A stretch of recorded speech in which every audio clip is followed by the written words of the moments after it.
दोस्तों नमस्कार, स्वागत है आप सभी जॉब अभी तक की में। आज देख लेते हैं विद्यार्थी जीवन से प्रमुख खबरें। ट्रिपल एस सी अधीनस्थ सेवा चयन आयोग के भर्ती विज्ञापन हो या परीक्षाओं की जानकारी हो, आने वाली कोई नई नोटिस हो, या लोक सेवा आयोग के भर्ती परीक्षाओं की नोटिस हो, या शिक्षक भर्ती विज्ञापन को लेकर कोई नई अपडेट निकल के आए, सबसे पहले सटीक जानकारी आपको इस चैनल के माध्यम से अभी तक देखने को मिली है और आगामी भी देखने को मिलती रहेगी। अगर आप चैनल पर नए हो, चैनल सब्सक्राइब कर लें और शेयर भी करिएगा। आइए बात करते हैं विस्तार से। पहले बात कर लेते हैं उत्तर प्रदेश लोक सेवा आयोग के आरओ यानी समीक्षा अधिकारी, सहायक समीक्षा अधिकारी की परीक्षा तिथि में क्या कुछ बदलाव किया गया है। समीक्षा अधिकारी, सहायक समीक्षा अधिकारी भर्ती परीक्षा में एक बड़ा बदलाव किया गया है। जैसा कि आप लोगों को कल दोपहर में भी इस चैनल के माध्यम से जानकारी दी गई थी कि इस बार परीक्षा 2 से 3 सत्रों में कराई जा सकती है। यानी कि यहाँ आप लोग देख रहे होंगे समीक्षा अधिकारी, सहायक समीक्षा अधिकारी प्रारंभिक परीक्षा 2023। यहाँ देख रहे होंगे जिला विद्यालय निरीक्षक झांसी, यह एग्जाम सेंटर के लिए जो लेटर भेजा गया है झांसी में, बताया गया है कि यह परीक्षा 22 और 23 के दिन सेंटर मांगा गया है। उपयुक्त विषय के प्रभारी सचिव उत्तर प्रदेश लोक सेवा आयोग प्रयागराज के पत्र संख्या इतना प्रयागराज दिनांक 23 अगस्त 2024 के द्वारा समीक्षा अधिकारी, सहायक समीक्षा अधिकारी प्रारंभिक परीक्षा का आयोजन 22 दिसंबर, यहाँ आप लोग देख रहे होंगे 23 दिसंबर यानी कि रविवार और सोमवार के दिन 2 सत्रों में पूर्वाह्न 9 बजे से मध्याह्न 12 बजे तक व द्वितीय पाली अपराह्न 3 से अपराह्न 6 बजे के बीच में कराई जाएगी। जनपद झांसी मुख्यालय में आयोजित होनी है। यह भी अवगत कराना है कि यदि किसी विद्यालय की क्षमता 1000 अभ्यर्थियों से अधिक है तो ऐसे विद्यालयों को ब्लॉक ए, ब्लॉक बी में विभाजित कर 2 परीक्षा केंद्र बनाए जा सकते हैं। अतः आपसे अनुरोध है कि संलग्न प्रारूप पर अपनी सहमत दिनांक 30/8/2024 को समय 12 बजे तक प्रत्येक दिशा में उपलब्ध कराने का कष्ट करें। ये झांसी में भेजा गया था एग्जाम सेंटर के लिए। तो अब आप लोगों की परीक्षा जो है समीक्षा अधिकारी, सहायक समीक्षा अधिकारी की 2 दिनों में कराई जाएगी। एक 22 दिसंबर, एक आपकी 23 दिसंबर, 2 दिन में आपकी परीक्षा कराई जाएगी। अब कोई भी परीक्षा लोक सेवा आयोग हो या किसी भी आयोग से भर्ती विज्ञापन जारी होता है, अगर परीक्षा 2 दिनों में होती है तो ये श्योर मान के चलिए कि नॉर्मलाइजेशन स्कोर देखने को मिलेगा। यानी कि अब आप लोगों को आरओ की परीक्षा में भी नॉर्मलाइजेशन स्कोर देखने को मिलेगा, क्योंकि परीक्षा 2 दिनों में होगी। तो स्वाभाविक सी बात है कि पेपर का लेवल किसी दिन हल्का डाउन रहता है, किसी दिन हल्का ज़्यादा रहता है, तो इससे नॉर्मलाइजेशन देखने को मिलता है। तो ये आरओ परीक्षाओं की जो परीक्षा तिथि उसमें बदलाव किया गया है। वहीं बात करें अधीनस्थ सेवा चयन आयोग के जेई सिविल भर्ती विज्ञापन में शुरू से एक न एक विवाद बनता गया और आज भी जो विवाद है वह बरकरार है।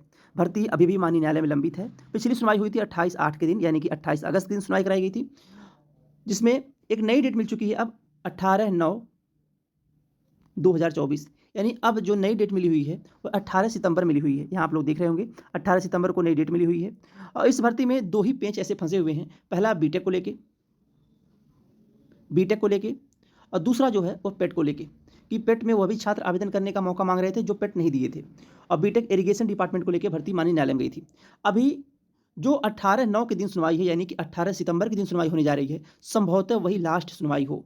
क्योंकि अगर देखा जाए तो बीटेक के भी छात्र अपना जो पक्ष रख चुके हैं और डिप्लोमा के भी छात्र अपना पक्ष रख चुके हैं। अब 18 सितंबर के दिन सब कुछ क्लियर हो जाएगा। उम्मीद करते हैं कि इस भर्ती से जो भी विवाद शुरू से रहे हैं, चाहे इरिगेशन डिपार्टमेंट को लेके रहे हों या पेट को लेके रहे हों, और इसके पहले जब सुनवाई हुई थी 5 अगस्त के दिन, तो वहाँ पे ये क्लियर हुआ था कि बिना पेट स्कोर कार्ड के आप किसी भर्ती विज्ञापन में आवेदन नहीं कर सकते। सब कुछ डिपेंड करेगा 18 सितंबर के दिन। लेकिन आप लोगों को तमाम कमेंट्स आ रहे थे कि क्या भर्ती माननीय न्यायालय में क्या परीक्षा नहीं हो सकती। देखिए, भर्ती पे स्टे नहीं लगा हुआ है। अगर भर्ती पे स्टे लगा होता तो आगे की प्रक्रिया नहीं बढ़ती। अब भर्ती पे स्टे तो लगा नहीं है, भर्ती पे बस सुनवाई होनी है। जैसे ही 18 सितंबर के दिन सुनवाई हो जाती है, संभवतः उसी दिन आप लोगों की भर्ती जो भी विवाद है वो समाप्त हो जाएगा। लेकिन अगर अगली डेट भी मिलती है, सपोज दैट ऐसा होता है, तो भी ऐसा नहीं कि भर्ती का सिलेबस नहीं जारी होगा या आने वाले समय में एग्जाम देखने को नहीं मिलेगा। ऐसा कुछ नहीं है। ऐसा तभी होता है जब भर्ती पे स्टे लगा हो। तो परीक्षा कराने में और सिलेबस जारी करने में और पेट की कट ऑफ जारी करने में कोई भी रोक नहीं है। ये सभी हो सकते हैं। और ये मान के चलिए कि 18 सितंबर के दिन क्लियर हो जाएगा जो भी कुछ होना है। बाकी जो लोग भी सीरियस हैं जेई सिविल को लेके, वह यह भूल के ना बैठें कि परीक्षा अभी 1 साल 1.5 साल लग सकता है। परीक्षा आप लोगों से तब भी बताई गई थी और आज भी बताई जा रही है कि मार्च और अप्रैल, इसी 2 माह के बीच में, मार्च अप्रैल के बीच में आपकी परीक्षा करा ली जाएगी। यही विश्वास भरोसा बना के आप पढ़ाई करते रहिए। और अगर और किसी के बहकावे में आते हैं आप लोग की परीक्षा भी, क्योंकि अधीनस्थ सेवा चयन आयोग का पुराना इतिहास अगर आप लेके चलते हैं, 2-3 साल 4 साल में भर्तियां कंप्लीट होती हैं, तो अगर ये करेंगे तो फिर हाथ से ये भर्ती निकल सकती है। इसलिए ज़्यादा समय है नहीं। इसी माह में आप लोगों को 1-2 नोटिस भी देखने को मिलेगी जो परीक्षाएं होने वाली हैं, यानी अक्टूबर के लास्ट से, और कुछ शॉर्ट लिस्टिंग भी देखने को मिल सकती हैं इसी माह में। और हो सकता है कि पेट 23 की सरकार के जो विज्ञापन जारी हुए हैं, उन विज्ञापनों में किसी किसी भर्ती का सिलेबस भी देखने को मिल जाएगा, चाहे जेई सिविल हो या फिर 1-2 विज्ञापन और हैं, उनका भी सिलेबस देखने को मिल जाएगा। अधीनस्थ सेवा चयन आयोग के लेखपाल वेटिंग लिस्ट की मांग बहुत तेजी से चल रही है। उम्मीद करते हैं कि आने वाले समय में अधीनस्थ सेवा चयन आयोग इस पे ज़रूर विचार करेगा, क्योंकि काफ़ी ऐसे छात्र हैं, 1500 प्लस पद अभी खाली हैं उस भर्ती में। जब ट्रेनिंग का शेड्यूल जारी किया गया तब साफ-साफ ज़ाहिर हुआ कितने ऐसे छात्र थे जो डीबी कराने के बाद भी जॉइन नहीं किए।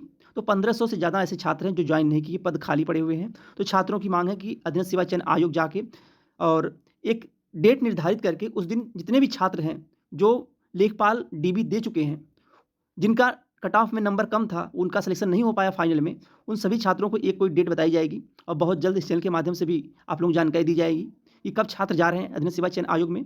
तो वो छात्र जरूर मिलेंगे आयोग के नए अध्यक्ष से और माननीय मुख्यमंत्री जी से भी मिलने वाले हैं कि जो अधीनस्थ सेवा चयन आयोग के लेखपाल भर्ती में 1500 पद खाली हैं, इस पे लेके एक कोई वेटिंग लिस्ट जारी की जाए, क्योंकि इतने पद खाली हैं। प्रदेश में नए शिक्षा सेवा चयन आयोग का गठन होने के बाद अब भर्तियों में तेजी देखने को मिलेगी।